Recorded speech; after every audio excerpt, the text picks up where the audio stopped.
બેસો બેસો.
ओम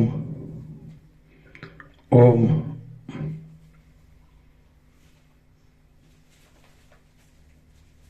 वो नहीं लाए, घड़ी नहीं लाए.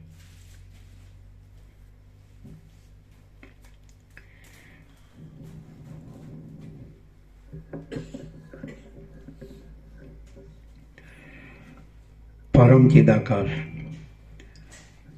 परम ज्योति, अखंड ज्योति, महाचिदाकाश, स्वयं प्रकाश, संपूर्ण प्रकाश, पूर्ण ब्रह्म, अनंत तेजगण, अनंत चेतगण, परमाकाश, केवल अनंत शुद्ध तेजगण, परमाकाश, अखिल आत्मा, पूर्ण ब्रह्म, परमात्मा,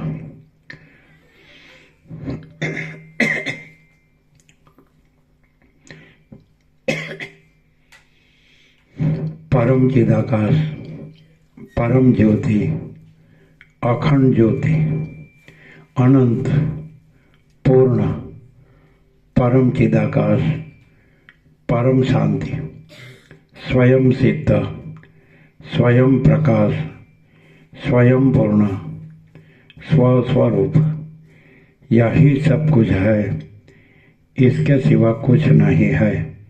शून्य भास, अनंत कोटि, महाकल्पो है ही नहीं।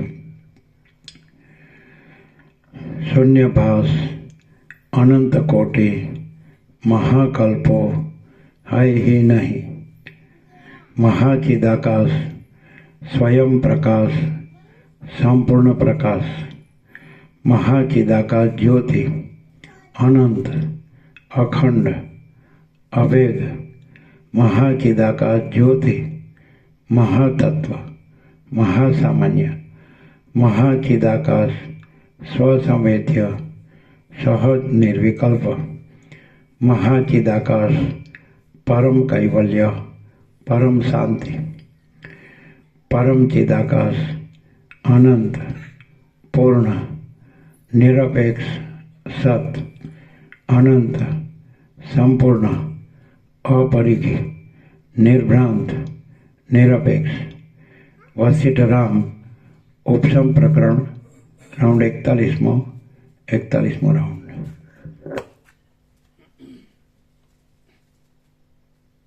बंद किया? हाँ, ऊपर नीचे।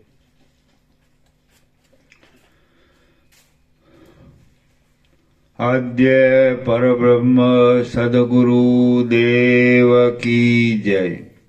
ओम श्री परमात्मने नमः। सद्ग्रंथों शिरोमणि श्री योग वासिष्ठ महारामायण उपशम प्रकरण सर्ग 20मो पेज नंबर 593 पेज नंबर 593 सर्ग 20मो। पुण्य पावन ने अनेक जन्मों की बात कही। आ 20मा सर्गमा पुरुष शोकने तथा मोहने मटाड़वा माटे पावननी पासे तेना तथा पोताना अनेक जन्मों थई गयानी बात कहे छे। पुण्य बोल्यो, हे भाई, पिता कोण छे, माता कोण छे, मित्र कोण छे अने बांधवो कोण छे? पिता, माता, मित्र, शत्रु तथा बांधवो आदि माणसो रूपी रजनी कणियों केवल भ्रांति रूपी वंटोळियाथी ज उठ्या करे छे। बंधुओ, मित्रों, पुत्रों, स्नेहनी दशा, द्वेषनी दशा तथा मोहनी दशा इत्यादि आ मोटी खटपट पोते करेली भावनाथी ज विस्तारवाળી थाय छे। जेमां बंधुपणानी भावना करीए तो ए बंधु थाय छे अने जेमां शत्रुपणानी भावना करीए ते शत्रु थाय छे। ઝેરના કીડાઓ ઝેરમાં અમૃતની ભાવના કરે છે તો તેઓને ઝેર અમૃત થાય છે। માટે સિદ્ધ થાય છે કે ભાવના જ જગતની સ્થિતિનું કારણ છે। આત્મા એક જ છે અને સર્વવ્યાપક છે। તેમાં આ બંધુ છે અને આ બીજો છે એવી કલ્પના ભ્રાંતિ વિના ક્યાંથી આવવી ઘટે? હે ભાઈ, લોહી, માંસ અને હાડકાના સમૂહમય આ જળ દેહરૂપી અસ્થિપિંજરથી જુદો ચેતનવાળો હું કોણ છું એમ તું પોતે પોતાના ચિત્તથી જ વિચાર કરી જો। વાસ્તવિક રીતે જોઈએ તો તું પણ કોઈ નથી અને હું પણ કોઈ નથી। આ પુણ્ય છે અને આ પાવન છે ઇત્યાદિ રૂપે મિથ્યા જ્ઞાન જ રૂઢ થાય છે। તું અનંત વિસ્તારવાળું વ્યાપક બ્રહ્મ તત્વ જ છે। તારો પિતા કોણ હોય, માતા કોણ હોય, બંધુ કોણ હોય અને શત્રુ કોણ હોય? તારે પોતાનું શું હોય અને પરાયું શું હોય એ તું જ કહે। તારા આ જન્મ ઉપરાંત બીજા ઘણા ઘણા જન્મો થઈ ગયા છે, તેમાં પણ તું એનો એ હતો। તો પછી જે બંધુઓ અને જે વૈભવો તે જન્મોમાં હતા તે સર્વનો પણ તું શા માટે શોક કરતો નથી? તું જ્યારે સુંદર પુષ્પોવાળી વનની જગ્યાઓમાં મૃગના જન્મને ભોગવતો હતો ત્યારે તારા મૃગની જાતિવાળા ઘણા બંધુઓ હતા, તેમને તું શા માટે રોતો નથી? તું જ્યારે હંસની યોનિમાં હતો ત્યારે તેને કમળવાળી નદીઓના કિનારાઓમાં ફરનારા ઘણા ઘણા હંસો બંધુઓ હતા, તેમને તું શા માટે રોતો નથી? તું જ્યારે વિચિત્ર વન રાજ્યોમાં વૃક્ષના અવતારને ભોગવતો હતો ત્યારે તારે ઘણા ઘણા વૃક્ષો અત્યંત બંધુઓ હતા, તેમને તું શા માટે રોતો નથી? તું જ્યારે સિંહની યોનિમાં હતો ત્યારે તને પર્વતોના ભારે ઊંચા શિખરોમાં ઘણા ઘણા સિંહો બંધુઓ હતા, તેમને તું શા માટે રોતો નથી? તું જ્યારે માછલાના જન્મને ભોગવતો હતો ત્યારે તને કમળવાળી નદીઓમાં અને સરોવરોમાં ઘણા ઘણા મત્સ્યો બંધુઓ હતા, તેમને તું શા માટે રોતો નથી? તું દશાર્ણ દેશમાં ભૂરા રંગનો જંગલી વાંદરો થયો હતો, તુષાર દેશમાં રાજકુમાર થયો હતો અને પુંડ દેશમાં જંગલી કાગડો થયો હતો। હૈહે દેશમાં તું હાથી થયો હતો, ત્રિગર દેશમાં તું ગધેડો થયો હતો, સાલ્વ દેશમાં તું કૂતરો થયો હતો અને ત્યાં દેવદારના ઝાડમાં તું પક્ષી થયો હતો। તું વિંધ્યાચળમાં પીપળો થયો હતો અને ત્યાં મોટા વડમાં કોતરી ખાનાર ભ્રમર થયો હતો। તું મંદરાચળમાં કૂકડો થયો હતો અને મંદરાચલની ગુફામાં બ્રાહ્મણ થયો હતો. અયોધ્યા પ્રાંતમાં પણ તું બ્રાહ્મણ થયો હતો. બંગાળમાં તું તેતર થયો હતો. હિમાલયના પ્રાંતમાં તું ઘોડો થયો હતો અને બ્રહ્માના યજ્ઞમાં તું પશુ થયો હતો. તું તાડના ઝાડના મૂળમાં કીડો થયો હતો. ઉંબરાના ઝાડમાં મચ્છર થયો હતો અને વિંધ્યાચલના વનમાં બગલો થયો હતો. તે જ તું હમણાં મારો નાનો ભાઈ થયો છે. તું હિમાલયની ગુફામાં ભોજપત્રના ઝાડની છાલની ગાંઠમાં 6 મહિના સુધી કીડો થઈને રહ્યો હતો અને તે જ તું હમણાં મારો નાનો ભાઈ થયો છે. તું આ સીમાડાની પાસેના કુગ્રામમાં છાણના ઢગલાની અંદર 1.5 વર્ષ સુધી વીંછી થઈને રહ્યો હતો અને તે જ તું હમણાં મારો નાનો ભાઈ થયો છે. વનમાં જેમ ભ્રમર કમળમાં ચોંટી રહે છે તેમ તું ભીલડીના સ્તનમાં ચોંટી રહ્યો હતો. કૌંસમાં ભીલડીનો છોકરો થયો હતો અને તે જ તું હમણાં મારો નાનો ભાઈ થયો છે. આમ હે ભાઈ, આ જંબુદ્વીપમાં તું પૂર્વે આ અને બીજી ઘણી યોનિઓમાં સેંકડો ને હજારો વાર જન્મ્યો હતો. આ પ્રમાણે પૂર્વે થઈ ગયેલા તારા વાસનાઓના ક્રમરૂપ અવતારોને હું યોગ માર્ગથી શુદ્ધ થયેલી બુદ્ધિ વડે જાણું છું. તારી પેઠે મારી પણ અજ્ઞાનથી જડતાવાળી ઘણા પ્રકારની જે યોનિઓ થઈ ગઈ છે તેનું પણ હું હમણાં જ્ઞાનથી પ્રાપ્ત થયેલા ચક્ષુ વડે દર્શન કરું છું. હું ત્રિગર દેશમાં પોપટ થયો હતો, નદીના કાંઠામાં દેડકો થયો હતો અને જંગલમાં લાવા નામનો પક્ષી થયો હતો.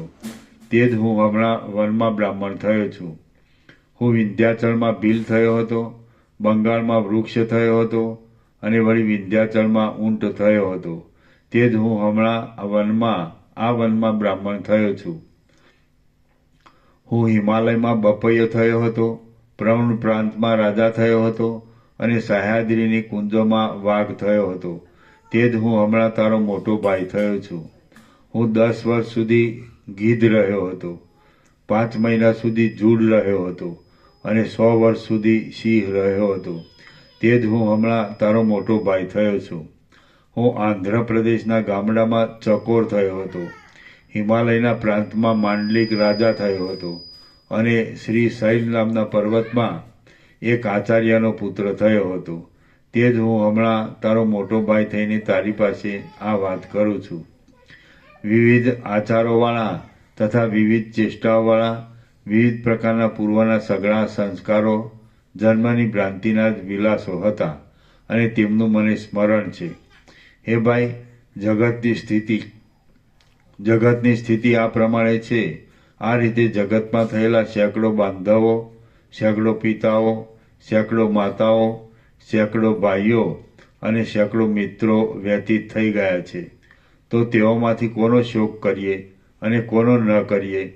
જગતની ગતિ જેવી છે, માટે બંધુઓનો અત્યંત શોક શા માટે કરવો જોઈએ? આ સંસારમાં અવતરતા માણસોને જંગલી ઝાડના પાંદડાની જેમ પિતાઓ અનંત થઈ જાય છે અને માતાઓ પણ અનંત થઈ જાય છે. હે ભાઈ, આમ છે તો આ સંસારમાં દુઃખનું અને સુખનું શું પ્રમાણ છે? તે હવે આપણે સઘળા શોકને છોડી દઈને સ્વસ્થપણાથી રહીએ. મનમાં હું એવા આકારથી થયેલી સંસારની ભાવનાને છોડી દઈને આત્મવેત્તા પુરુષો જે ગતિને પ્રાપ્ત થાય છે તે ગતિને તું પણ પ્રાપ્ત થા. તારું ભલું થાવ.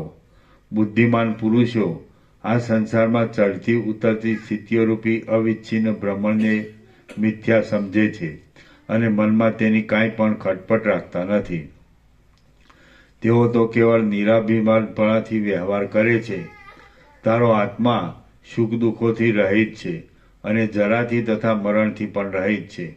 તું એકાગ્ર થઈને તેનું સ્મરણ કર અને મૂઢ મનવાળો થા નહીં.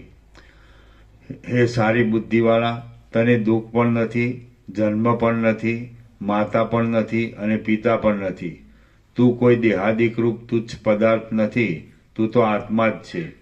આ સંસારરૂપી નાટકમાં અનેક પ્રકારની ચેષ્ટાઓ કરનારા મૂર્ખ લોકો રૂપી પાત્રો જ દેહાદિકરૂપી વેશના રસથી સંયુક્ત થઈ જાય છે. પણ મધ્યસ્થ દ્રષ્ટિવાળા આત્મ સ્વરૂપના અનુસંધાનથી રહેનારા અને આવી પડેલા કાર્યોને કરનારા મહાત્માઓ રૂપી જોનારાઓ તો સાક્ષીપણાની પદ્ધતિથી જ રહ્યા કરે છે. જેમ સાયંકાળના દીવાઓ માત્ર સામીપ્યને લીધે જ પ્રકાશના કરતા છતાં પણ વ્યાપારથી રહિત હોવાને લીધે અકર્તા જ છે, તેમ આત્મવેત્તા લોકો શરીરથી વ્યવહારના કરતા છતાં પણ મનમાં અભિનિવેશથી રહિત હોવાને લીધે અકર્તા જ છે. જેમ દર્પણ અને રત્ન આદિ પદાર્થો પોતામાં સઘળા પદાર્થોના પ્રતિબિંબોનું ગ્રહણ કરવા છતાં પણ પોતે પોતામાં પ્રતિબિંબિત થતા નથી, તેમ આત્મવેત્તા પુરુષો શરીરથી સઘળા કાર્યો કરવા છતાં પણ શરીરમાં આસક્તિ રાખતા નથી. હે ભાઈ, તું મનને સઘળી તૃષ્ણારૂપી કલંકોથી રહિત કરી દે. તેને આત્મમનન કરવાની બહુ ટેવ પાડ અને એને હૃદય કમળમાં આત્માથી જુદી સત્તા વિનાનું ધાર. આમ સઘળા સંભ્રમને સંપૂર્ણ રીતે ત્યજીને તું પોતામાં સંતોષ ધારણ કર. શ્રી યોગ વાસિષ્ઠ મહારામાયણમાં ઉપશમ પ્રકરણનો પાવન બોધ નામનો સર્ગ 20મો સમાપ્ત. સર્ગ 21મો. તૃષ્ણા આશાનો ક્ષય થાય એ જ મોક્ષ છે. આ 21મા સર્ગમાં તૃષ્ણાના પાસનો ક્ષય થાય એ જ મોક્ષ છે. ચિત્તની વૃત્તિઓ આશાથી જ પ્રવર્તે છે અને આશાઓથી રહિત થયેલા આત્મપૂર્ણ પુરુષને પોતાની મેળે જ મુક્તિ થાય છે એટલું કહેવામાં આવશે. વશિષ્ઠ બોલ્યા, હે રામ, તે સમયે પુણ્ય પાવનને આમ સમજાવ્યો. એટલે જેમ પ્રભાતમાં પૃથ્વી પ્રકાશયુક્ત થાય છે તેમ તે જ્ઞાનયુક્ત થયો. પછી કોઈ જાતની નિંદામાં પાત્રરૂપ નહીં થયેલા એ બંને ભાઈઓ જ્ઞાન તથા અનુભવના પારને પહોંચ્યા અને શરીરના પ્રારબ્ધનો ક્ષય થવા સુધી તેઓ જીવનમુક્તપણાથી તે વનમાં ફર્યા. પછી કેટલાય સમય પછી કાળે પ્રારબ્ધનો સંપૂર્ણ ક્ષય થયો ત્યારે જેમ તેલથી રહિત થયેલા દીવાઓ શાંત થઈ જાય તેમ દેહોથી રહિત થયેલા એ બંને ભાઈઓ નિર્વાણ પદને પ્રાપ્ત થયા. હે રામ, આ પ્રમાણે પૂર્વે ભોગવેલા દેહોના સંબંધીઓ આદિ અસંખ્ય હોય છે, તો તેઓમાંથી કોનો શોક કરવો અને કોનો શોક ન કરવો? આથી હે રઘુનંદન, આ અનંત તૃષ્ણાઓનો ત્યાગ કરવો એ જ સુખનો ઉપાય છે. તૃષ્ણાઓને વિષયોના સંપાદનથી વધારવી એ સુખનો ઉપાય નથી. જેમ લાકડા પડવાથી અગ્નિ વધતો જાય છે તેમ ચિંતવન કરવાથી ચિંતા વધતી જાય છે. જેમ લાકડા નહીં પડવાથી અગ્નિ નષ્ટ થઈ જાય છે તેમ ચિંતવન નહીં કરવાથી ચિંતા નષ્ટ થઈ જાય છે. હે રામ, તમે આ પ્રકારના 16મા સર્ગમાં કહેલા દેહ નામના વાસનાના ત્યાગરૂપી રથમાં બેસીને અને કરુણાથી ભરેલી ઉદાર દ્રષ્ટિથી દીન લોકોની સામે જોઈને ચાલતો વ્યવહાર કરવા માટે સજ્જ થાઓ. હે રામ, જીવનમુક્ત સંબંધી આ સ્વચ્છ અને નિષ્કામ પદ્ધતિ મેં તમારી પાસે કહી. જે પુરુષ વ્યવહારમાં વિચક્ષણ હોય નહીં તે પણ જો આ પદ્ધતિથી ચાલે તો તે કોઈ રીતે મૂંઝાય જ નહીં. જે પુરુષ વિવેકરૂપી એક મિત્રને અને પ્રૌઢ બુદ્ધિરૂપી એક સખીને સાથે રાખીને વ્યવહાર કરે છે તે પુરુષ સંકટોમાં પણ મૂંઝાતો નથી. સઘળી તૃષ્ણાઓનું નિવારણ કરનારા અને બાંધાઓમાં થતી મમતાને ગળચી પકડીને કાઢી મૂકનારા પોતાના ધૈર્ય વિના બીજું કોઈ પણ સંકટમાંથી ઉગારે એમ નથી. આપત્તિઓનો વિનાશ કરવાને માટે વૈરાગ્ય રાખીને, શાસ્ત્રનો અભ્યાસ કરીને અને પ્રૌઢતા આદિ ગુણોનું સંપાદન કરીને પણ મનને પ્રયત્નપૂર્વક પોતાના હાથથી જ વિષયરૂપી ખાડમાંથી કાઢવું. વિષયોની તૃષ્ણાના ત્યાગરૂપી મહત્તાને પ્રાપ્ત થયેલા ચિત્તથી જે ફળ મળે છે તે ફળ ત્રૈલોક્યના રાજ્યથી પણ મળતું નથી અને રત્નોથી ભરપૂર રહેનારા ભંડારમાંથી પણ મળતું નથી. જેમનું મન સંતાપોથી રહિત થઈ ગયું હોય તે પુરુષો સારી નરસી આશાઓરૂપી ધક્કાઓથી આ જગતરૂપી ખાડાના પેટમાં પડતા નથી. જેણે પગરખા પહેર્યા હોય તે પુરુષને સઘળી પૃથ્વી ચામડાથી મઢાયેલી જણાય છે, તેમ જેનું મન બ્રહ્માનંદ રૂપી અમૃતના જરાઓથી ભરપૂર થયું હોય તે પુરુષને સઘળું જગત બ્રહ્માનંદ રૂપી અમૃતના જરાઓથી ભરપૂર જ જણાય છે. વૈરાગ્યથી મન પૂર્ણપણાને પામે છે, પણ આશાઓને વશ રહેવાથી તે પૂર્ણપણાને પામતું નથી. જેમ તળાવનો કાદવ શરદ ઋતુને લીધે ઊંડી ખાડ જેવો થઈ જાય છે, તેમ મન આશાને લીધે ઊંડી ખાડ જેવું થઈ જાય છે. જેમ અગસ્ત્ય મુનિએ પાન કર્યાથી સમુદ્ર ઊંડી ખાડ જેવો થઈ ગયો અને તેમાં રહેલા મગર તથા જૂડ આદિ પ્રાણીઓ સ્પષ્ટ જણાઈ આવ્યા, તેમ આશાથી મન ઊંડી ખાડ જેવું થઈ જાય છે અને તેના કામ, ક્રોધ આદિ દુર્ગુણો સ્પષ્ટ જણાઈ આવે છે. જેના ચિત્તરૂપી મોટા ઝાડમાં તૃષ્ણારૂપી ચપળ વાદળી કૂદ્યા કરતી નથી, તે ઉદયરૂપી વિસ્તીર્ણ વન અત્યંત શોભે છે. નિસ્પૃહ ચિત્તવાળા મહાત્મા પુરુષોને ત્રૈલોક્ય એ કમળ કાકડીના ગોળા જેવું લાગે છે. યોજનોનો સમૂહ એ ગાયના પગલા જેવડો લાગે છે અને મહાકલ્પ એ અડધા નિમેષ જેવડો લાગે છે. સ્પૃહાથી રહિત થયેલા મનમાં જેવી શીતળતા થાય છે તેવી શીતળતા ચંદ્રમાં પણ નથી, હિમાલયની ગુફામાં પણ નથી, કેળમાં પણ નથી અને ચંદનોના વનમાં પણ નથી. સ્પૃહાથી રહિત થયેલું મન જેવું શોભે છે તેવો પૂર્ણ ચંદ્ર પણ શોભતો નથી, તેવો ભરપૂર ક્ષીરસાગર પણ શોભતો નથી અને તેવું લક્ષ્મીનું મુખ પણ શોભતું નથી. જેમ વાદળાની પંક્તિ ચંદ્રને મલિન કરી દે છે અને જેમ આંજણની લીંટી કળી ચૂનાના લેપને મલિન કરી દે છે, તેમ આશારૂપી પિશાચણી મનુષ્યના મનને મલિન કરી દે છે. ચિત્તરૂપી મોટા વૃક્ષની આશાઓ નામની શાખાઓ સઘળી દિશાઓને ઢાંકી દેનારી છે. જો તેઓ કપાઈ જાય તો ચિત્તરૂપી મોટું વૃક્ષ ઠૂંઠાપણાને પ્રાપ્ત થાય છે. તૃષ્ણાઓરૂપી મોટી શાખાઓ કપાઈ જાય છે અને ચિત્તરૂપી વૃક્ષ સુકાઈ જાય તો ધીરજરૂપી વૃક્ષ એક સરખી રીતે સેંકડો શાખાઓથી ભરપૂર થાય છે. જો અતૂટ ધીરજથી ચિત્તરૂપી વૃક્ષનો નાશ કરવામાં આવે તો નાશરહિત પદની પ્રાપ્તિ થાય.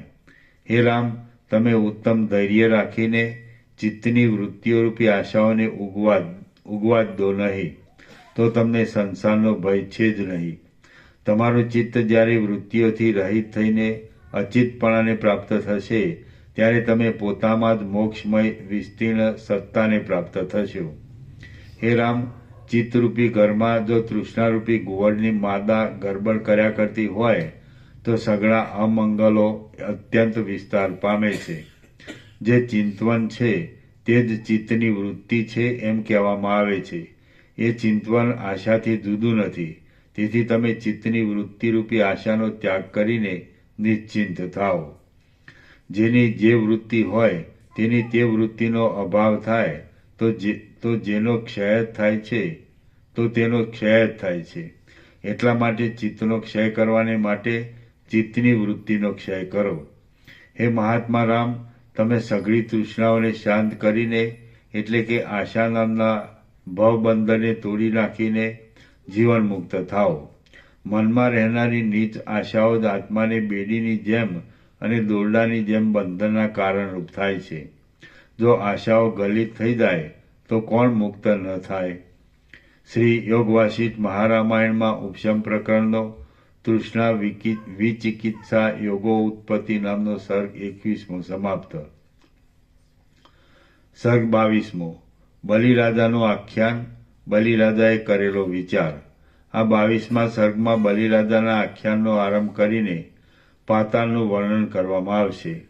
બલિરાજાના રાજ્યનું વર્ણન કરવામાં આવશે અને બલિરાજાએ વૈરાગ્યથી મેરુ પર્વતના શિખર ઉપર કરેલો વિચાર કહેવામાં આવશે.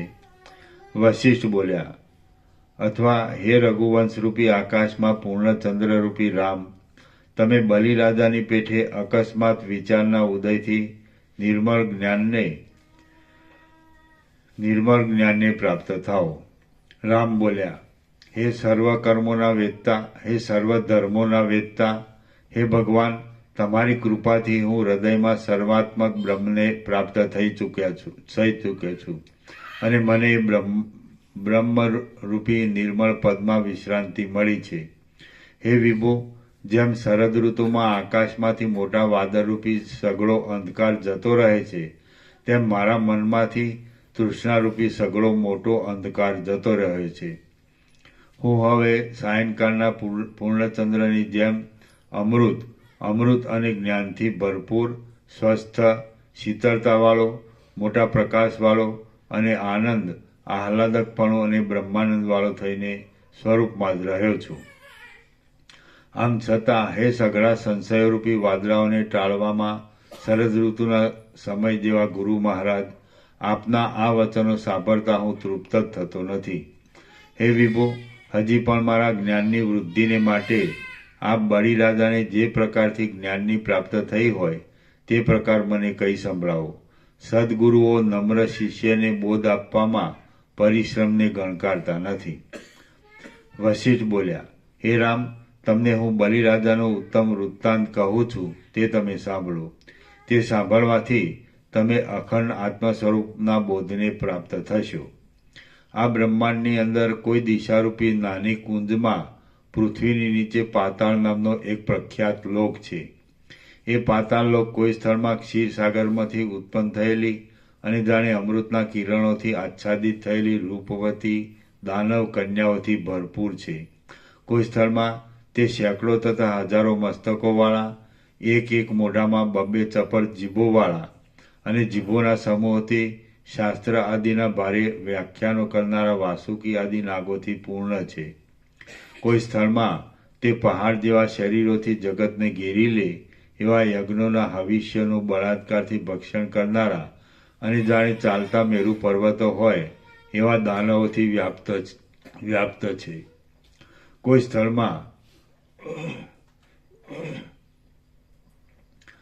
સ્થળમાં તે મોટા મોટા દાંતરૂપી વૃક્ષોથી પહાડ જેવા ભયંકર લાગતા અને જેમના કુંભસ્થળો રૂપી શિખરોના અગ્રોમાં ભૂમંડળના મધ્યને વિશ્રામ મળ્યો છે એવા દિશાઓરૂપી હાથીઓથી સંયુક્ત છે. કોઈ નીચા ભાગમાં તે ઉકળવાની ભારે કડકડાટથી સઘળા પ્રાણીઓને ત્રાસ આપનારા અને દુર્ગંધમય દેખાવાળા નરકોના મંડળોથી સંયુક્ત છે. કોઈ સ્થળમાં તે પૃથ્વીથી તે છેક 7મા પાતાળ સુધી ઊંડા ગયેલા હોવાથી જાણે 7 પાતાળોને પરોવીને ઊભા હોય એવા મેરુ આદિ પર્વતોના પાયાઓથી વ્યાપ્ત છે. કોઈ સ્થળમાં તે ગુફાઓના જેવા ટૂંકા પ્રદેશોથી વ્યાપ્ત છે. કોઈ પ્રદેશમાં જેને તેમના ચરણકમળની રજને દેવતાઓ તથા દૈત્યો માથે ચડાવે છે એવા કપિલ ભગવાને પોતાના નિવાસથી પવિત્ર કરેલો છે. કોઈ સ્થળમાં તેને દૈત્યોની સ્ત્રીઓએ ભેગી કરેલી અનંત પૂજનોની સામગ્રીઓથી વિનોદને ઈચ્છતા હાટકેશ્વર સદાશિવે પાળેલો છે. એ પાતાળલોકમાં દૈત્યોના હોવાથી મોટો રાજકારભાર ચાલ્યા કરે છે. એમાં વિરોચનનો પુત્ર બલિ નામનો દાનવ રાજ્ય કરતો હતો. સઘળા દેવતાઓ, વિદ્યાધરો અને સર્પોની સાથે દેવરાજ ઇન્દ્ર પણ રોતો એ બલિરાજાના પગ ચાંપવાની ઈચ્છા કરતો હતો. બ્રહ્માંડરૂપી રત્નોના ભંડારરૂપ, સર્વ પ્રાણીઓના રક્ષક અને ત્રૈલોક્યના પાલકોના પણ પાલક એ ઉપેન્દ્ર વામનજી ભગવાન એ બલિરાજાનું પાલન કરતા હતા. જેમ મોરના ટહુકાને સાંભળવાથી સર્પોની છાતીમાં નાડીઓ સુકાઈ જાય છે અને પીડિત થઈ જાય છે, તેમ એ બલિરાજાનું નામ સાંભળવાથી ઐરાવત હાથીના ગંડસ્તરના પ્રદેશો સુકાઈ જતા હતા તથા પીડિત થઈ જતા હતા. એ બલિરાજા કોપ કરતો હતો ત્યારે તેના પ્રતાપની ઉગ્ર ગરમીથી 7 સમુદ્રો પ્રલયકાળની જેમ સુકાઈ જઈને કેવળ 7 ખાડાઓ જેવા થઈ રહેતા હતા. બલિરાજાએ કરેલા ઘણા ઉત્તમ યજ્ઞોના ધુમાડાઓ વાદળા રૂપે ગોઠવાઈને સમુદ્રને ઘેરી રહ્યા હતા અને તે વાદળાઓ તેમાંથી જળ ભરીને આ બ્રહ્માંડનું વૃષ્ટિથી રક્ષણ કરતા હતા. એ બલિરાજા જ્યારે કોપથી કરડી દ્રષ્ટિ કરતો હતો ત્યારે પૃથ્વીને ધારણ કરનારા મેરુઆદિ પર્વતો નમવા લાગતા હતા. આથી સઘળી દિશાઓ નમી પડતી હતી અને તેઓ ફળોથી નમી રહેલી લતાઓ જેવી લાગતી હતી. એ બળીરાજે સઘળા લોકોના અલંકારરૂપ ઇન્દ્ર આદિ લોકપાલોને રમત પાત્રમાં જીતી લીધા હતા અને એણે 10 કરોડ વર્ષ સુધી રાજ્ય કર્યું હતું. પછી જળની ચકરીઓની પેઠે આવર્તન પામનારા અનેક યુગો વીતી ગયા. કેટલાયક દેવતાઓના તથા દૈત્યોના સમૂહો કાળગતિથી મરણ પામ્યા. કેટલાયક દેવતાઓના તથા દૈત્યોના સમૂહો કાળગતિથી નવા ઉત્પન્ન થયા અને ત્રૈલોક્યમાં સર્વોત્તમ કહેવાતા ભોગો નિરંતર અત્યંત ભોગવવામાં આવ્યા. ત્યારે દાનવોના અધિપતિ બલિરાજાને ભોગોમાં અરુચિ ઉત્પન્ન થઈ. આમ થતાં તે બલિરાજાએ એક દિવસ મેરુ પર્વતના અગ્રભાગમાં રત્નોથી બનાવેલા મહેલના ગોખમાં બેઠે બેઠે પોતાની મેળે સંસારની સ્થિતિનો નીચે પ્રમાણે વિચાર કર્યો. મારી શક્તિ શત્રુઓથી કુંઠિત જ થતી નથી. મારે આ ચક્રવર્તી રાજ્ય કેટલા દિવસ સુધી કરવું? ત્રૈલોક્યમાં કેટલા દિવસ સુધી મારે વિહાર કરવો? ત્રૈલોક્યને આશ્ચર્ય આપનારો અને ઘણા ઘણા ભોગોથી મનનું આકર્ષણ કરનારો આ મારો મોટો દેશ ભોગવવાથી મને શું ફળ પ્રાપ્ત થશે? ભોગોનો આમ સંપૂર્ણ ઉપભોગ ઉપરથી મીઠો લાગે એવો છે, પણ અંતે નાશ પામીને મહાદુઃખ આપે એવો છે. તે મને શું સુખ આપે છે? વળી પાછો દિવસ ઉગે છે, વળી પાછી રાત્રિ પડે છે અને વળી પાછા એના એ કાર્ય કરવામાં આવે છે.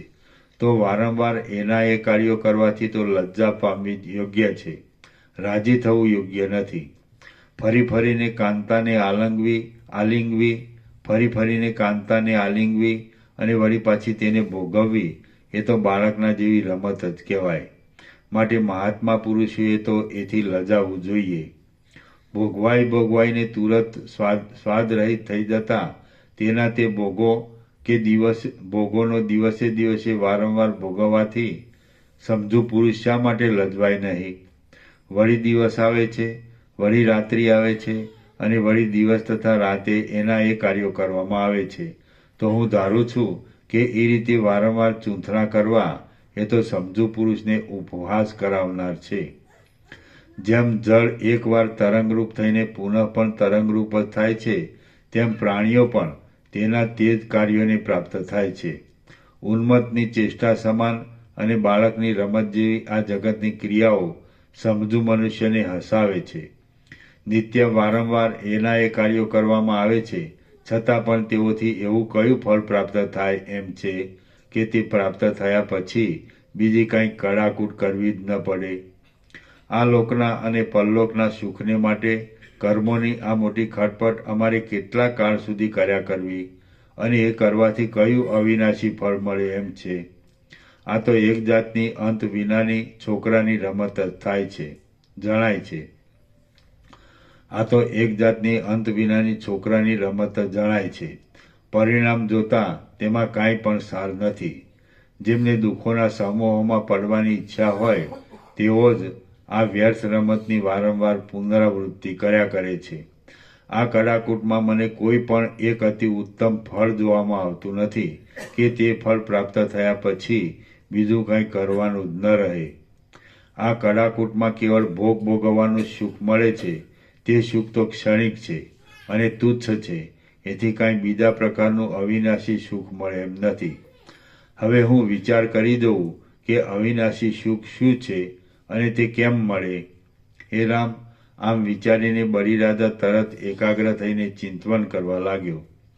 જરાવાર ભમરાના ચાળા કરીને મનમાં વિચાર કરતા સ્મરણ પ્રાપ્ત થવાથી બલિરાજા પોતામાં જ બોલ્યો કે હા, મને યાદ આવ્યું. જગતની પૂર્વાપર પદ્ધતિને જોઈ લેનારા અને આત્મતત્વને જાણનારા મારા મહાત્મા પિતા વિરોચનને મેં પૂર્વે પૂછ્યું હતું, હે મહાબુદ્ધિમાન, જેમાં સંસાર સંબંધી સઘળા દુઃખોની અને સુખોની સઘળી ખોટી કડાકૂટો શાંત થઈ જાય તેવો સંસારનો અંત ક્યાં કહેવાય છે? હે પિતા, મનનો મોહ કયા સ્થળમાં શાંત થાય છે? સઘળી તૃષ્ણાઓ કયા સ્થળમાં ટળી જાય છે? અને પુનરાવૃત્તિ વિનાની અખંડ વિશ્રાંતિ કયા સ્થળમાં મળે છે? કયું સ્થળ પ્રાપ્ત થાય તો આ સંસાર સંબંધી વિષયોમાંથી મળવાના સુખમાં તૃપ્તિ, આશાનો વિરામ થઈ જાય અને કયું સ્થળ જોવામાં આવે તો બીજું કંઈ પણ જોવાની જરૂર રહે નહીં. આ સંસાર સંબંધી ભોગો તો અનેકાનેક છે, પણ તે સુખ આપતા નથી. એટલું જ નહીં, તેઓ તો સત્પુરુષોના મનને પણ ખળભળાવી દે છે અને તેને મોહમાં પાડી દે છે. હે પિતાજી, આમ છે એટલા માટે અખંડ આનંદથી પ્રિય લાગે એવું કોઈ સ્થળ મને બતાવો કે તેમાં રહીને હું લાંબી વિશ્રાંતિ પામું. તે વખતે મારા પિતાજી કલ્પવૃક્ષની નીચે બિરાજ્યા હતા. એ કલ્પવૃક્ષ સ્વર્ગમાંથી બળાત્કારે હરી લાવવામાં આવ્યું હતું અને આંગણામાં રોપવામાં આવ્યું હતું. એનું મૂળ પુષ્પોના સમૂહોથી ઢંકાઈ ગયું હતું અને એ પુષ્પો ચંદ્રકિરણ સમાન ગુચ્છોમાંથી પડતા હતા. મારું એ પ્રકારનું પૂછવું સાંભળીને મારા મોહને શાંત કરવા માટે મારા પિતાજીએ કલ્પવૃક્ષના વિસ્તીર્ણ રસાયણરૂપ મકરંદ જેવું આ પ્રમાણે મધુર વચન કહ્યું હતું. શ્રી યોગ વાસિષ્ઠ મહારામાયણમાં ઉપશમ પ્રકરણનો વિરોચન સ્મરણ નામનો સર્ગ 22મો સમાપ્ત. સર્ગ 23મો ચિત્તને જીતવા માટે રાજા તથા મંત્રીનું ઉપાખ્યાન. આ 23મા સર્ગમાં ચિત્તને જીતવાનું કહેવાને માટે રાજાનું અને મંત્રીનું ઉપાખ્યાન કહેવામાં આવશે અને તેમાં મંત્રીના અદ્ભુત બળનું વર્ણન કરવામાં આવશે. વિરોચન બોલ્યો, હે પુત્ર, અત્યંત વિસ્તારવાળો અને મોટા આકાશવાળો એક દેશ છે. દેશ એટલે મોક્ષ. અને તેમાં ઘણા ઘણા હજારો ત્રૈલોક્યો સમાઈ જાય છે. એ દેશમાં સમુદ્રો નથી, અખાતો નથી, પર્વતો નથી, વનો નથી, તીર્થો નથી, નદીઓ નથી અને સરોવરો નથી. તેમાં પૃથ્વી નથી, આકાશ નથી, સ્વર્ગ નથી, વાયુ આદિ નથી, ચંદ્ર નથી, સૂર્ય નથી, લોકપાલો નથી, દેવતાઓ નથી અને દાનવો નથી. તેમાં ભૂતો નથી, યક્ષો નથી, રાક્ષસો નથી, ઝાડાઓ નથી, વનની શોભાઓ નથી, કાષ્ઠો નથી, ખડ નથી, સ્થાવર નથી અને જંગમ નથી. તેમાં જળ નથી, અગ્નિ નથી, દિશાઓ નથી, ઊંચા લોક નથી, નીચા લોક નથી, ઊંચો ભાગ નથી, નીચો ભાગ નથી, છાયા નથી, તડકો નથી, હું નથી અને વિષ્ણુ, ઇન્દ્ર કે સદાશિવ આદિ પણ નથી. એ દેશમાં મોટા પ્રકાશવાળો, સઘળું કરનારો, સર્વમાં વ્યાપક અને સર્વરૂપ એક જ ભારે મોટો રાજા છે. રાજા એટલે આત્મા, અને તે સર્વદા ચૂપ જ રહે છે. એ રાજાએ સઘળા વિચારોમાં તત્પર રહેનારો એક મંત્રી કલ્પેલો છે. મંત્રી એટલે મન. અને તે મંત્રી અઘટિત વાતને તરત ઘટિત જેવી કરી દે છે. અઘટિત વાતને એટલે આત્માનું સંસારીપણું. અઘટિત વાતને અત્યંત અઘટિત જેવી કરી દે છે. એ મંત્રી કાંઈ ભોગવી શકતો નથી અને કાંઈ જાણતો પણ નથી. તે જડ છે,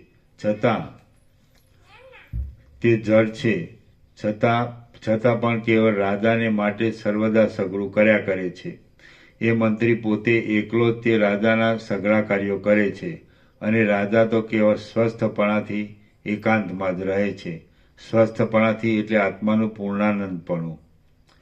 એ રાજા તો કેવળ સ્વસ્થપણાથી એકાંતમાં જ રહે છે. બળી બોલ્યો, હે મોટી બુદ્ધિવાળા સમર્થ પિતાજી, આધિઓથી તથા વ્યાધિઓથી રહિત એવો એ કયો દેશ છે? એ દેશ કેમ પ્રાપ્ત થાય? એ દેશ કોઈને મળ્યો છે? એવો એ મંત્રી કોણ છે? અને એવો મહાબળવાન એ રાજા કોણ છે કે લીલા માત્રથી સઘળા લોકોનું ઉચ્છેદન કરવાની શક્તિ ધરાવનારા આપણે પણ તેમને આ દિવસ સુધી જીત્યા નથી. હે દેવતાઓને ભય આપનારા પિતાજી, આ આખ્યાન મને અપૂર્વ લાગે છે. માટે કહો કે આપણે એમને શા માટે હરાવ્યા નથી? તમે મારા હૃદયરૂપી આકાશમાં રહેલા આ સંશયરૂપી વાદળને દૂર કરો.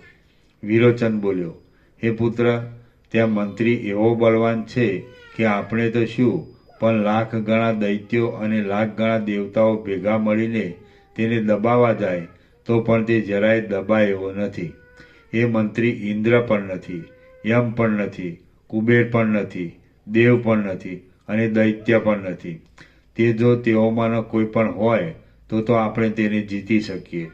હે પુત્ર, જેમ કમળ પથરાને તોડી શકે નહીં, તેમ એ મંત્રીને તલવાર, મુસલ, પ્રાસ, વજ્ર, ચક્ર કે ગદા આદિ કોઈ પણ શસ્ત્રો તોડી શકે એમ નથી.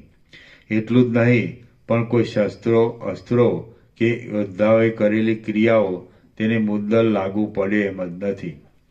એ મંત્રીએ સઘળા દેવતાઓને અને સઘળા દૈત્યોને સર્વદા વશ કરેલા છે. એ મંત્રી જો કે વિષ્ણુ નથી, તો પણ જેમ પ્રલયકાળનો પવન મેરુ પર્વત ઉપરના વૃક્ષોને અસ્તવ્યસ્ત ફેંકી દે છે, તેમ તેણે હિરણાક્ષ આદિ આપણા પૂર્વજોને પણ અસ્તવ્યસ્ત કરી દીધા હતા. સર્વને બોધ આપનારા નારાયણ આદિ દેવોને પણ એ મંત્રીએ દબાવીને પોતાની ઈચ્છા પ્રમાણે ખાડાઓમાં નાખી દીધા હતા. ખાડાઓમાં એટલે તે યોનિઓમાં. કેવળ 5 જ બાણવાળો કામદેવ પણ એ મંત્રીની કૃપાથી જ આ સમગ્ર ત્રૈલોક્યને દબાવીને ચક્રવર્તી રાજા જેવો થઈ પડ્યો છે. ક્રોધ જો કે દુષ્ટ આકારવાળો છે, સદ્ગુણોથી રહિત છે, દુર્મતિ છે અને દેવતાઓમાં તથા દૈત્યોમાં પરસ્પર વિરોધ ઉપજાવનારો છે, તો પણ એ મંત્રીની કૃપાથી તે ઉદ્ધત થઈ પડે છે. હે પુત્ર, હજારો દેવતાઓને અને હજારો દૈત્યોનો વારંવાર જે સંગ્રામ થાય છે, તે સંગ્રામના વિચારો કરનારા એ મંત્રીને મન માત્ર એક જાતની ક્રીડા જ છે. હે પુત્ર, એ મંત્રીને જો તેનો ધણી રાજા જીતે તો તે જીતાય એમ છે, પણ તે વિના તો તે પહાડ જેવો અચળ જ છે. જો કોઈ સમયમાં તેના ધણીને એ મંત્રીનો પરાજય કરવાની ઈચ્છા થાય છે, તો તેથી એ મંત્રી સહેજે જીતાઈ જાય છે. હે પુત્ર, ત્રૈલોક્યમાં જે બળવત્તર પુરુષો છે, તે સગડાઓમાં શ્રેષ્ઠતા ધરાવનારા અને ત્રૈલોક્યને હંફાવનારા એ મંત્રીને જો તારામાં હરાવવાની શક્તિ હોય, તો હું તને પરાક્રમી ગણું. એ મંત્રીરૂપી સૂર્ય ઉદય પામે છે, ત્યારે આ બ્રહ્માંડોરૂપી કમળના વનો પ્રફુલ્લિત થાય છે. એ મંત્રીરૂપી સૂર્ય અસ્ત પામે છે, ત્યારે આ બ્રહ્માંડોરૂપી કમળવનો નષ્ટ થઈ જાય છે. એ સારા નિયમોવાળા પુત્ર, જો તું નિશ્ચયવાળી અને મોહમાંથી જન્મેલા અજ્ઞાન વિનાની બુદ્ધિથી એ એકને જ જીતવાને સમર્થ થાય, તો હું તને ધીર માનું. એ એક મંત્રી જીતાય તો જે લોકો તારાથી નથી જીતાયા, તેઓ પણ જીતાયેલા થઈ જશે. એ એક મંત્રી જ્યાં સુધી નથી જીતાયો, ત્યાં સુધી ત્યાં જે લોકને લાંબા કાળથી જીતી મૂક્યા છે, તેમને નહીં જીતાયેલા સમજવા. આથી હે પુત્ર, અનંત સિદ્ધિઓને અર્થે તથા અવિનાશી સુખને માટે ગમે તેવું કષ્ટ વેઠીને પણ તું એ મંત્રીને જીતવાનો યત્ન કર. દેવ, દૈત્ય, નાગ, યક્ષ, મનુષ્ય, મોટા સર્પો અને કિન્નરો સાથેના સઘળા ત્રૈલોક્યને પણ એ મહાબળવાન મંત્રીએ લીલા માત્રથી સંપૂર્ણ રીતે વશ કરેલા છે. શ્રી યોગ વાસિષ્ઠ મહારામાયણમાં ઉપશમ પ્રકરણનો ચિત્ત વિજય આખ્યાન નામનો સર્ગ 23મો સમાપ્ત. સર્ગ 24મો. મંત્રીને વશ કરીને રાજાનું દર્શન કરવાનો ઉપાય. આ 24મા સર્ગમાં દુષ્ટ મંત્રીને જીતી લેવાનો ઉપાય, રાજાના દર્શનના ઉપાયોની સાથે અને વૈરાગ્ય આદિની સાથે કહેવામાં આવશે. બલિ બોલ્યો, હે પિતાજી, એ બળવાન મંત્રી કયા ઉપાયથી જીતી શકાય અને એ મહાપ્રબળ મંત્રી કોણ છે, એ સઘળું તમે મને તરત કહો. વિરોચન બોલ્યો, હે પુત્ર, એ મંત્રી કદી પણ જીતી શકાય નહીં એવી સ્થિતિવાળો છે. તો પણ જે ઉપાયથી તેને સહેજે જીતી શકાય એમ છે, તે ઉપાય હું તને કહું છું, તું તે સાંભળ. હે પુત્ર, જો એ મંત્રીને યુક્તિથી પકડવામાં આવે તો તે ક્ષણ માત્રમાં વશ થઈ જાય છે, પરંતુ તેને યુક્તિ વિના પકડવામાં આવે તો એ કાળોતરા નાગની પેઠે પકડનારને બાળી જ નાખે છે. જેઓ એ મંત્રીને બાળકની પેઠે રમાડીને યુક્તિથી વશ કરે છે, એટલે થોડા વિષયો દેતા વારંવાર તે વિષયોમાં દોષ દેખાડીને છેતરીને યુક્તિથી વશ કરે છે, તેઓ તે રાજાનું દર્શન કરીને રાજપદને પ્રાપ્ત થાય છે. એ રાજાનું દર્શન થાય તો તે મંત્રી વશ થઈ જાય છે અને જો તે મંત્રીવશ થાય તો રાજાનું દર્શન થાય છે. જ્યાં સુધી રાજાનું દર્શન ન થયું હોય ત્યાં સુધી મંત્રી જીતાતો નથી, અને જ્યાં સુધી મંત્રી જીતાયો ન હોય ત્યાં સુધી રાજાનું દર્શન થતું નથી. રાજાનું દર્શન ન થાય ત્યાં સુધી એ મંત્રી ઘણા દુઃખો આપ્યા કરે છે, અને મંત્રી જીતાયો ન હોય ત્યાં સુધી રાજા અત્યંત અદ્રશ્ય થઈને રહે છે. આથી અભ્યાસ કરીને રાજાનું દર્શન અને મંત્રીનો પરાજય એ બંનેનો એક સાથે આરંભ કરવો જોઈએ.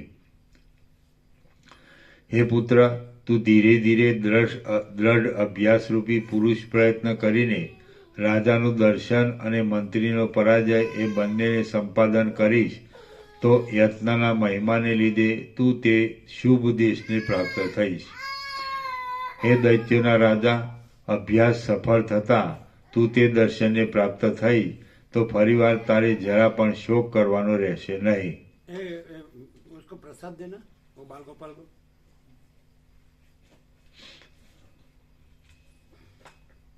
चलो. હે દૈત્યોના રાજા, અભ્યાસ સફળ થતાં તું તે દર્શનને પ્રાપ્ત થઈશ તો ફરીવાર તારે જરા પણ શોક કરવાનો રહેશે નહીં. જેમના સંપૂર્ણ સાંસારિક પરિશ્રમો શાંત થયા છે, જેમનું અંતઃકરણ નિત્ય પ્રફુલ્લિત રહે છે, અને જેમના સમગ્ર સંશયો ટળી ગયા છે, તેવા સત્પુરુષો તે દેશમાં સ્થિતિ કરે છે. હે પુત્ર, એ કયો દેશ છે, એ કયો રાજા છે અને એ કયો મંત્રી છે તે વિશે હું સઘળું સ્પષ્ટ ફોડ પાડીને તારી પાસે કહું છું, તે તું સાંભળ. મેં તને જે દેશ કહ્યો તેને સઘળા દુઃખોનો નાશ કરનારો મોક્ષ સમજવો. હે મહામતિમાન, મેં તે દેશમાં જે રાજા કહ્યો તેને મન આદિથી જાણવામાં નહીં આવતો મોટા ઐશ્વર્યવાળો આત્મા સમજવો. તેણે જે એક ચતુર મંત્રી કલ્પ્યો છે તે બીજો કોઈ નહીં પણ મન છે એમ સમજવું. જેમ માટીનો પિંડો ગળા રૂપે પરિણામ પામે છે અને ધુમાડો વાદળા રૂપે પરિણામ પામે છે, તેમ મન જ આ જગત રૂપે પરિણામ પામે છે. જેમ માટીના પિંડામાં ગળો સૂક્ષ્મ રૂપે રહે છે અને ધુમાડામાં વાદળું સૂક્ષ્મ સ્વરૂપે રહે છે, તેમ મનમાં આ જગત સૂક્ષ્મ રૂપે રહે છે. એ મન જીતાય તો સઘળું જીતાઈ જાય છે અને સઘળું પ્રાપ્ત થાય છે. પણ એ મન જીતાવવું બહુ કઠિન છે. તે તો યુક્તિથી જ જીતાય છે. બલિ બોલ્યો, હે પિતાજી, એ મનને દબાવવાની જે યુક્તિ હોય તે જ પ્રથમ સ્પષ્ટ રીતે આપ મારી પાસે કહો, એટલે તે યુક્તિથી હું એ દારૂ મનને જીતી શકું. વિરોચન બોલ્યો, હે પુત્ર, સઘળા જ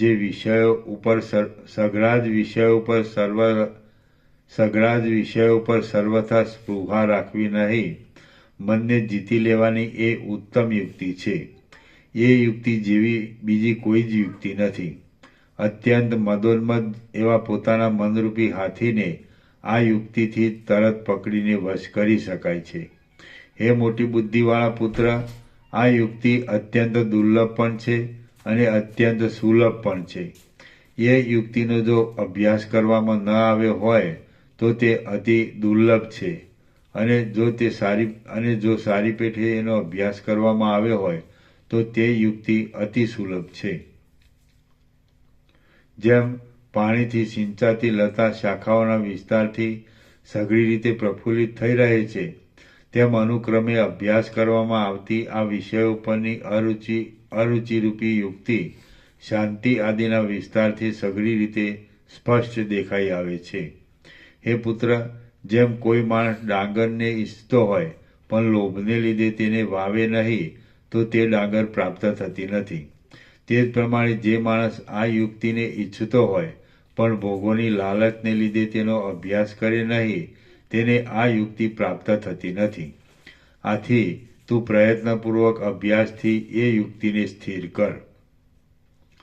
સંસારરૂપી ખાડામાં પડેલા પ્રાણીઓ જ્યાં સુધી વિષયોમાં નિષ્પૃહપણાને પ્રાપ્ત થાય નહીં ત્યાં સુધી દુઃખોમાં જ ભમ્યા કરે છે. જેમ અત્યંત બળવાન માણસ પણ જો ચાલવા ન લાગે તો તો દેશાંતરને પ્રાપ્ત થતો નથી. તેમ સમજુ માણસ પણ જો આ યુક્તિનો અભ્યાસ કરે નહીં તો આ યુક્તિને પ્રાપ્ત થતો નથી. આથી જેમ જળના સિંચનથી લતાની વૃદ્ધિ કરવામાં આવે છે, તેમ ધ્યેય નામના વાસનાના ત્યાગને ઈચ્છતા પુરુષે નિરંતર અભ્યાસથી ભોગો ઉપરથી અરુચિની વૃદ્ધિ કરવી જોઈએ. હે પુત્ર, ક્રિયાના અનુકૂળ ફળને પામવા માટે હર્ષને તથા ક્રોધને ત્યજી દઈને પુરુષાર્થ કરવા વિના બીજું કોઈ ઉત્તમ સાધન નથી. જગતમાં દૈવ એમ કહેવામાં આવે છે, પણ દૈવનું સ્વરૂપ બીજું કાંઈ નથી. પોતાના ઉદ્યમથી નિયમિત રીતે થવાનું જે ફળ માનવામાં આવે છે તે જ દૈવ કહેવાય છે. દૈવ એ શબ્દ પામર લોકોનો જ છે, પણ વિદ્વાનોનો નથી. જ્યારે કોઈ માણસને કોઈ કામની સ્પર્ધા આવી જાય છે, ત્યારે તેના શત્રુઓ પોતાની અસહનતાને શાંત કરવા સારું અને તે માણસ પોતાના હર્ષને શાંત કરવા સારું દૈવ એ શબ્દ વાપરે છે. જેમ નિર્જળ ભૂમિના જ્ઞાનથી ઝાંઝવાના પાણીનો ભ્રમ જીતાઈ જાય છે, તેમ નિયતિરૂપ દૈવ બીજા પ્રબળ ઉદ્યમથી જીતાઈ જાય છે. જે કાંઈ સફળ થયેલું કે નિષ્ફળ થયેલું માનવામાં આવે છે તે સઘળું મનથી જ થાય છે. માટે પુરુષાર્થ કરીને જો તેમાં સફળ થવાનું માનવામાં આવે તો તે સફળપણાના સુખને પામે છે. અમારા સિદ્ધાંતમાં જે મન છે તે જ કર્તા છે. એટલા માટે એ મન જે પ્રકારનો નિયમિત ફળનો સંકલ્પ કરે છે તેવું જ નિયમિત ફળ પ્રાપ્ત થાય છે. મન જે રીતે દૈવની કલ્પના કરે છે તે રીતે દૈવ કલ્પાઈ જાય છે. મન કેટલાય કાર્યને નિયમિત ફળ આપનારો કલ્પી લે છે, કેટલાય કાર્યને ફળ આપે કે ન આપે એવા લટકતા કલ્પી લે છે, અને કેટલાય કાર્યોને ફળ નહીં આપનારા કલ્પી લે છે. માટે દૈવની યોજના કરનાર મન જ છે. એ મન જો કદાચ સર્વદા એક સરખા સ્વભાવવાળા પરમાત્માના અનુસંધાનની ધારા ચલાવે જાય તો જેમ આકાશમાં પવન અસંગ રહે તેમ પોતે પણ આ બ્રહ્માંડના વિષયોમાં અસંગ રહે છે. જો કદાચ એ મન શાસ્ત્રોમાં જણાવેલા નિયમ પ્રમાણે વિહિત કર્મોની પદ્ધતિમાં ચાલ્યું જાય તો તે કર્મોને અનુસરતા ફળોને પ્રાપ્ત થાય છે. હે પુત્ર, એક જાતના સંકેતને માટે કલ્પાયેલો દૈવ એ રૂઢ શબ્દ પામર લોકોને પહાડ જેવો લાગે છે. આથી જ્યાં સુધી મન છે ત્યાં સુધી દૈવ પણ નથી અને કોઈ પ્રકારનો નિયમ પણ નથી. મન નષ્ટ થયા પછી જો કંઈ દૈવ કે નિયમ થતા હોય તો ભલે થાય. જીવ જો પોતે કાયરપણારૂપી નપુંસકનો સ્વભાવ છોડી દઈ પુરુષ બનીને પુરુષાર્થ કરવા લાગે તો તે આ લોકમાં ઈચ્છિત ફળને પ્રાપ્ત થાય છે. પુરુષાર્થ કરવા લાગીએ તો જે ધાર્યું હોય તે થવામાં કાંઈ પણ ફેરફાર પડતો નથી. હે પુત્ર, પુરુષાર્થ વિના આ લોકમાં બીજું કાંઈ ઉત્તમ નથી. આથી અત્યંત પુરુષાર્થ કરીને ભોગો ઉપર અરુચિનું સંપાદન કરવું. જ્યાં સુધી સંસારનો નાશ કરનાર ભોગો ઉપર અરુચિ થાય નહીં ત્યાં સુધી સર્વોત્કૃષ્ટપણાને આપનારું પરમ સુખ પ્રાપ્ત થાય નહીં.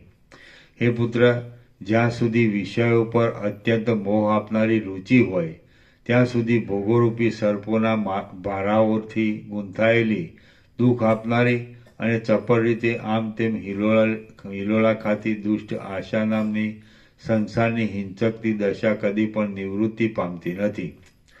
વૈરાગ્યના અભ્યાસ વિના એ આશાને દૂર કરવાનો બીજો કોઈ યોગ્ય ઉપાય નથી. બલિ બોલ્યો, હે સર્વ અસુરોના સ્વામી, ભોગો ઉપરની અરુચિ જીવને બ્રહ્મભાવરૂપી સ્થિતિ આપનારી છે એ સાચી વાત છે, પરંતુ એ અરુચિ કયા ઉપાયથી મનમાં સ્થિર થાય છે? વિરોચન બોલ્યા, જેમ શરદ ઋતુમાં દ્રાક્ષ આદિની મોટી લતા ફળ આપે છે તેમ આત્માનું અવલોકન જીવને સ્પષ્ટ રીતે ભોગોમાં અરુચિરૂપી ફળ આપે છે. જેમ લતામાંથી ઉત્પન્ન થયેલા કાચા ફળમાંથી પાકું ફળ થાય છે તેમ ભોગો ઉપર અરુચિ રાખવાથી મોક્ષરૂપી સર્વોત્તમ ફળ પ્રાપ્ત થાય છે. જેમ કમળના ગર્ભમાં લક્ષ્મી સ્થિતિ કરે છે તેમ આત્માનું અવલોકન કરવાથી ભોગોની ઉત્તમ પ્રકારની અરુચિ હૃદયમાં સ્થિતિ કરે છે. આથી અતિ સુંદર વિચાર બુદ્ધિરૂપી મણીની સરાનરૂપ છે. આથી અતિ સુંદર વિચાર બુદ્ધિરૂપી મણીની સરાનરૂપ છે. તેથી આત્માનું અવલોકન અને ભોગો ઉપર અરુચિ એ બંનેને એકી વખતે સંપાદન કરવા. જ્યાં સુધી ચિત્ત જ્ઞાનના માર્ગમાં જરા પણ પ્રવીણ થયું ન હોય ત્યાં સુધી તેને સુમાર્ગે ચડાવવાના આરંભમાં દિવસના 2 ભાગોનો અવિરુદ્ધ આવશ્યક ભોગો ભોગવવામાં કાઢવા. એક ભાગને શાસ્ત્રોનું શ્રવણ કરવામાં કાઢવો અને એક ભાગને ગુરુની સેવા કરવામાં કાઢવો. જ્યારે ચિત્ત જ્ઞાનના માર્ગમાં કંઈક સાધિત થાય ત્યારે દિવસના 1 ભાગને આવશ્યક ભોગો ભોગવવામાં કાઢવો, 2 ભાગને ગુરુની સેવામાં કાઢવા અને 1 ભાગને શાસ્ત્રાર્થના ચિંતવનમાં કાઢવો. જ્યારે ચિત્ત જ્ઞાનના માર્ગમાં બરાબર પ્રવીણ થાય ત્યારે દિવસના 2 ભાગને શાસ્ત્રના તથા વૈરાગ્યના ચિંતવનમાં કાઢવા અને 2 ભાગને ધ્યાન કરવામાં તથા ગુરુની સેવા કરવામાં કાઢવા. જેનું ચિત્ત શુદ્ધ થયું હોય તે જ જીવ જ્ઞાનની કથાના ક્રમમાં યોગ્ય થાય છે. કેમ કે જે વસ્ત્ર સ્વચ્છ હોય છે તેને જ ઉત્તમ પ્રકારનો રંગ લાગે છે.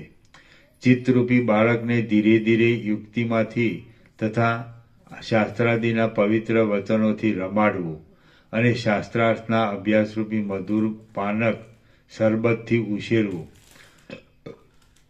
જ્યારે અહંતા મમતારૂપી દુષ્ટ પકડ શિથિલ થાય અને ચિત્તને બ્રહ્માકારપણું પ્રાપ્ત થાય ત્યારે શીતળ થયેલું તે ચિત્ત ચળકતી કાંતિવાળા સ્ફટિક મણીની જેમ શોભે છે.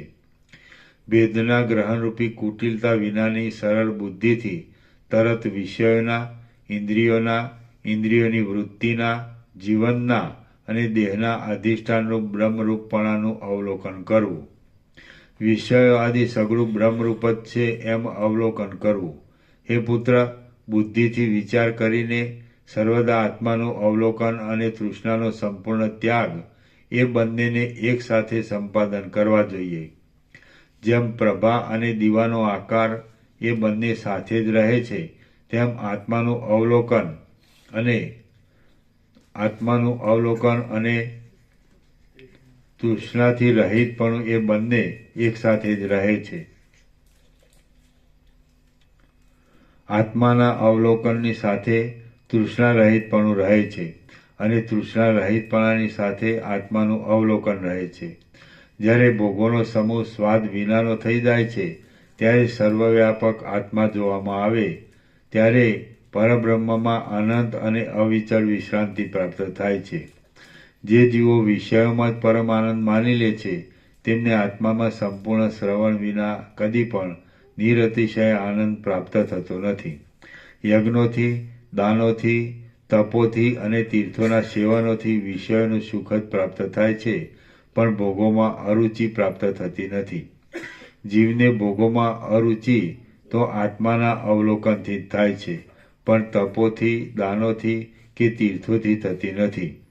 પુરુષની બુદ્ધિ પોતાના પ્રયત્ન વિના બીજી કોઈ પણ યુક્તિથી આત્માના અવલોકનરૂપી મહાકલ્યાણમાં પ્રવર્તતી નથી. હે પુત્ર, આત્માનું અવલોકન તૃષ્ણાના ત્યાગની સાથે પ્રાપ્ત થાય છે.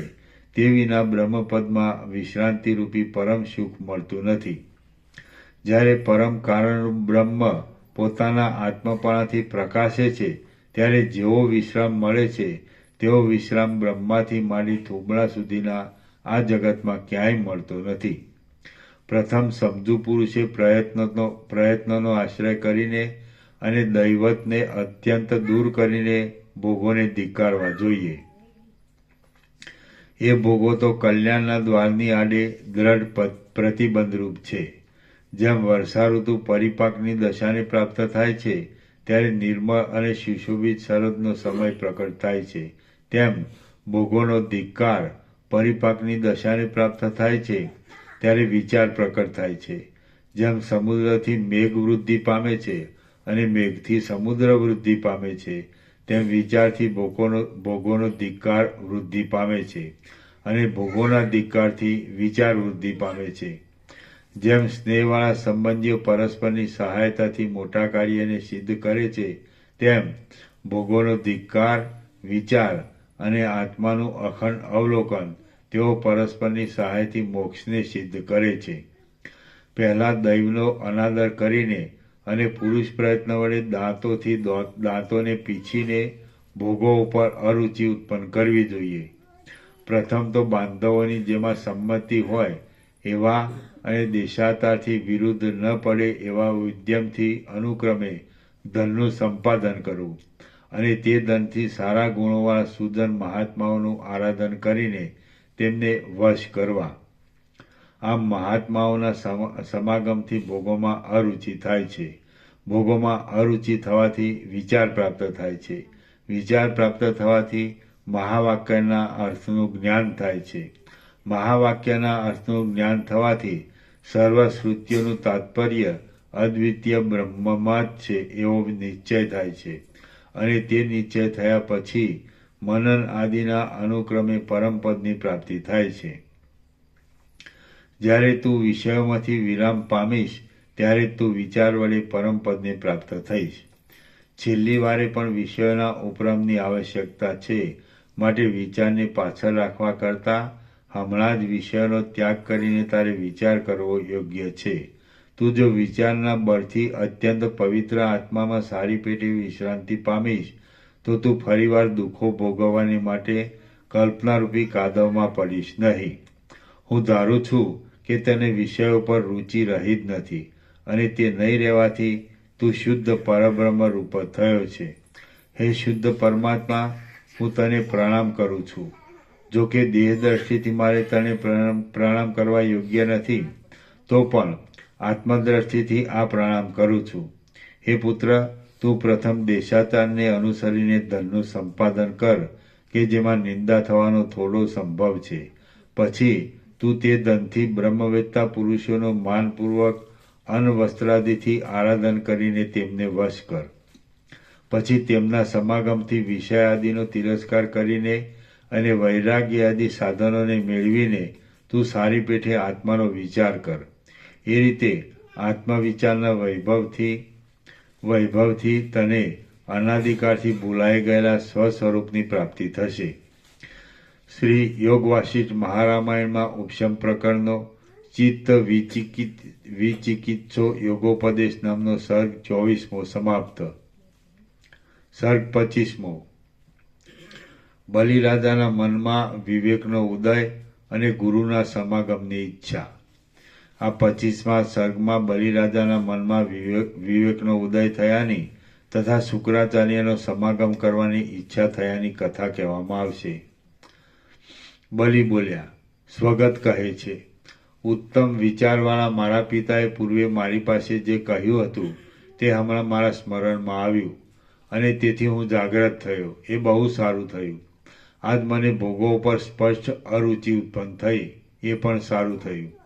હવે હું અમૃત જેવા શીતળ શાંતિરૂપી સ્વચ્છ સુખમાં પ્રવેશ કરું છું.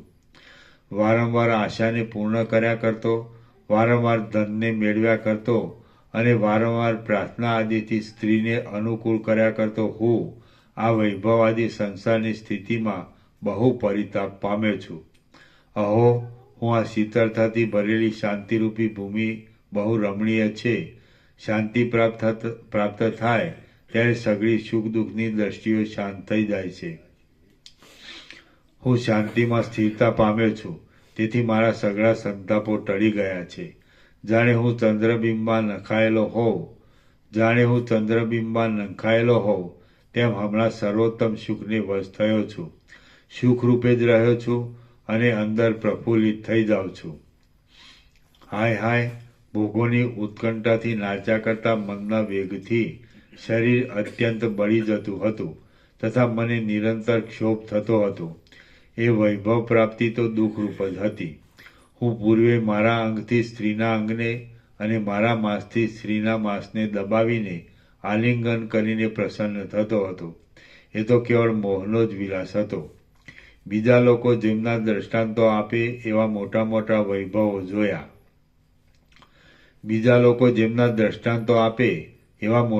વૈભવો જોયા. જે રાજ્યાભિષેક ભોગવવા યોગ્ય કહેવાય છે તે નિર્વિઘ્ન રીતે ભોગવ્યું અને પ્રતાપથી સઘળા પ્રાણીઓને નમાવ્યા, તો પણ અવિનાશી સુખ કયું મળ્યું? પાતાળમાં પૃથ્વીમાં અને સ્વર્ગમાં જ્યાં જોયું ત્યાં ચારે બાજુ એની એ વસ્તુઓ વારંવાર જોવામાં આવી, પણ બીજા કંઈ નવા ચમત્કારવાળું જોવામાં આવ્યું નથી. હવે સઘળા વિષયોને ત્યજી દઈને તથા તેમની વાસનાઓને પણ બુદ્ધિથી દૂર કરી નાખીને હું પૂર્ણચંદ્રના કિરણોથી ભરપૂર થયેલા ક્ષીરસાગરની જેમ પૂર્ણ અને સ્વસ્થ થઈને રહ્યો છું. પાતાળમાં, પૃથ્વીમાં અને સ્વર્ગમાં જે કોઈ સ્ત્રીઓ અને જે કોઈ રત્ન આદિ પદાર્થો અજ્ઞાનીની દ્રષ્ટિથી સારરૂપ ગણવામાં આવે છે, તેમને પણ આ તુચ્છ કાળ તરત ઘડી જાય છે. હું આટલા સમય સુધી જગતના વિષયોની તુચ્છ ઈચ્છાથી દેવતાઓની સાથે વેર કર્યા કરતો હતો, માટે અત્યંત બાળક જ હતો. આ જગત મોટી પીડારૂપ છે અને તે કેવળ મનની કલ્પના માત્રથી રચાયેલું છે. તેનો ત્યાગ નહીં કરવાથી શો લાભ થવાનો છે? મહાત્મા પુરુષને સંસાર ઉપર રુચિ જ કેમ ઘટે? મેં અજ્ઞાનરૂપી મદથી મત થઈને પોતે જ પોતાને જ ખરાબ કર્યો અને લાંબામાં લાંબા કાળ સુધી અનર્થને અર્થરૂપ સમજીને સેવ્યો. એ બહુ ભૂંડું કર્યું. મેં મૂર્ખ બનીને જાગતી ચપળ તૃષ્ણા વડે આ ત્રૈલોક્યમાં માત્ર પ્રત્યાતાપની જ વૃદ્ધિ થાય એવું શું નથી કર્યું? હવે આ ગઈ વાતની તુચ્છ ચિંતા કરવાને કાંઈ પ્રયોજન નથી. વર્તમાનકાળના મોહને મટાડીને મનુષ્ય જન્મનું સફળપણું થાય એવો ઉપાય ગોઠવવો એ જ યોગ્ય છે. જેમ ક્ષીર સમુદ્રમાં ચારે બાજુથી અમૃતનો જ પ્રાદુર્ભાવ થયો હતો, તેમ અખંડ બ્રહ્મથી એકતા પામીને રહેવાય તો ચારે બાજુ સુખનો જ પ્રાદુર્ભાવ થાય. અજ્ઞાનની શાંતિની માટે અમારા કુળગુરુ શુક્રાચાર્યને આ સંસાર કોણ છે, જીવ એ શું છે અને જીવ પરબ્રહ્મ રૂપે કેમ થાય, એવા પ્રકારથી આત્માના અવલોકન વિશે હું પૂછું છું. સેવકજન ઉપર તરત પ્રસન્ન થનારા અને યોગેશ્વર્યવાળા શુક્રાચાર્યનું ચિંતન કરો, એટલે તે તરત પધારશે. શુક્રાચાર્ય પધારીને પોતાની વાણીથી અનંત શક્તિવાળા આત્માનો ઉપદેશ કરશે, એટલે હું પોતે તે અખંડ આત્મ સ્વરૂપમાં જ રહીશ. મહાત્માઓની ઉપદેશ સંબંધી વાણી અક્ષય ફળ આપે છે અને તે કદી પણ નિષ્ફળ જતી નથી. શ્રી યોગ વાસિષ્ઠ મહારામાયણમાં ઉપશમ પ્રકરણનો બલિ ચિંતા સિદ્ધાંત યોગોપદેશ નામનો સર્ગ 25મો સમાપ્ત. Thank you.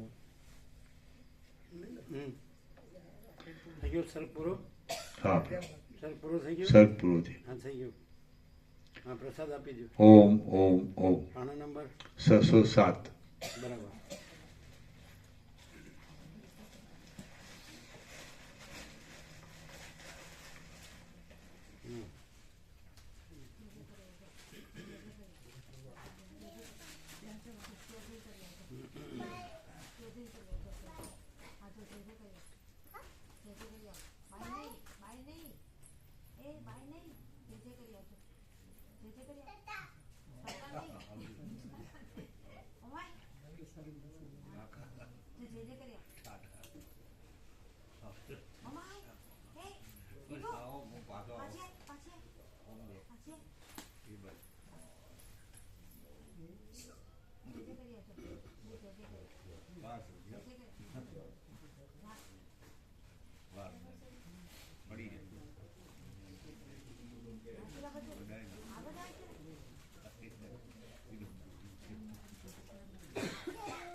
એ પાછળ નો આપ્યું આપો આપો બાકી છે આપો એ બાકીઓને આપો આપે આપે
અને એમને આગળ મૂકવાનું કીધું નિત્ય દર્શન હા કીધું છે મૂક્યા કે બાકી છે એટલે એને કહેશી ફોન કરશી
પ્રભુ સણના કબૂતરાનો સણના આપ્યા 5,000.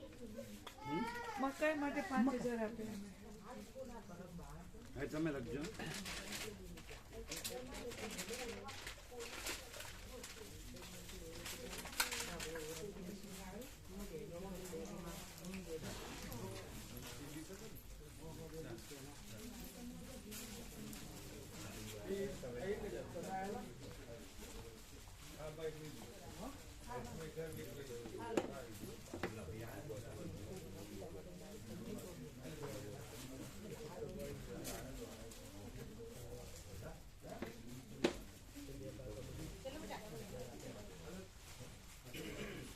એ ઘનશ્યામ પ્રભુ બધા પ્રસાદ લેવાનો છે ને? ના અમે પ્રભુ લઈને આવ્યા. બધાય? હા બધા લઈને આ બધા બધાને લેવાનો છે ને? હા એ રોકાવાનું. વિમુદ્રાવાળા બધાને લેવાનો છે ને? लिया उन्होंने तो लिया અચ્છા, તમે લોકો લઈને આવ્યા છે? હા પ્રભુ અમે લઈને માડી રહેવાના છે? ના એ રોકાવાના છે. તમે એકલા રહેવાના? ના ના પ્રસાદ લઈ લે. તમે એકલા રહેવાના. હા એકલા રે. હા અત્યારે સુશીલ પ્રભુ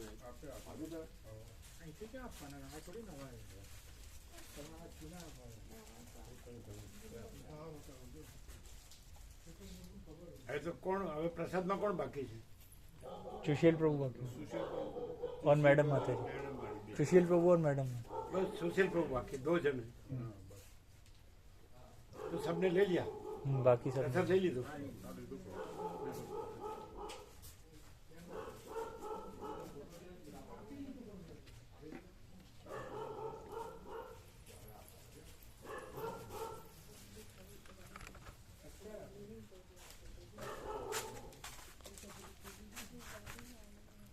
બધા પ્રસાદ લઈ લો.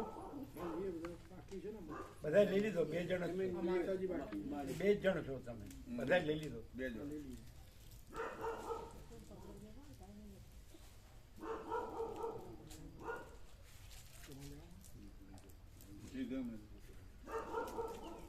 શું છે લીધો બધાય કહું 2 જ બાકી છે. એ શું છે? આ તો અમારો સદગણ છે. બિસ્કિટ હે. સદગ્રંથ.